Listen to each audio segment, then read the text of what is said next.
Et on est avec notre correspondante en Grèce, Angélique Kourounis, en direct du port de Chios, où vous tournez, Angélique, justement un reportage sur les migrants. Angélique, quel est l'état d'esprit des Grecs alors que commencent ces 3 jours de deuil national?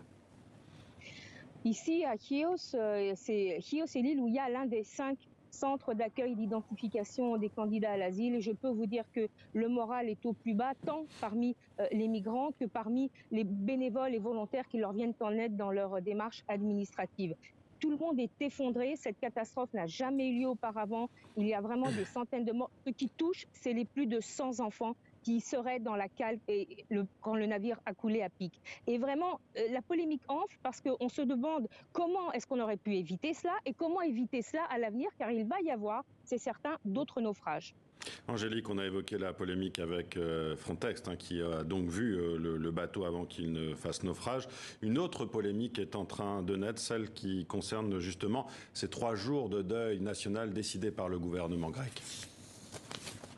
C'est exact. La problématique que se posent notamment les médias d'opposition, l'opposition politique et aussi toutes les ONG, c'est pourquoi ces 3 jours de deuil national? Est-ce que ce n'est pas une hypocrisie quand on sait que ces 4 dernières années où le gouvernement conservateur était au pouvoir, il y a eu une politique migratoire extrêmement dure qui a été menée, extrêmement restrictive des libertés des migrants? Et la question est que c'est un minimum syndical parce qu'on est en campagne électorale de façon à faire preuve d'une certaine clémence, d'une certaine ouverture d'esprit envers la migration, ce qui n'est pas du tout la priorité du gouvernement actuel, du gouvernement sortant conservateur qui va probablement gagner les élections. Les gens parlent d'une hypocrisie, mais vraiment la polémique est-ce que c'est seulement Frontex? Est-ce que les gardes-côtes grecs aussi n'auraient pas pu éviter cette catastrophe qui est, je le répète, la plus grande catastrophe que la Grèce ait connue depuis la crise migratoire, la catastrophe maritime, et tout le monde a en tête cette centaine d'enfants dans les cales qui ont été noyés.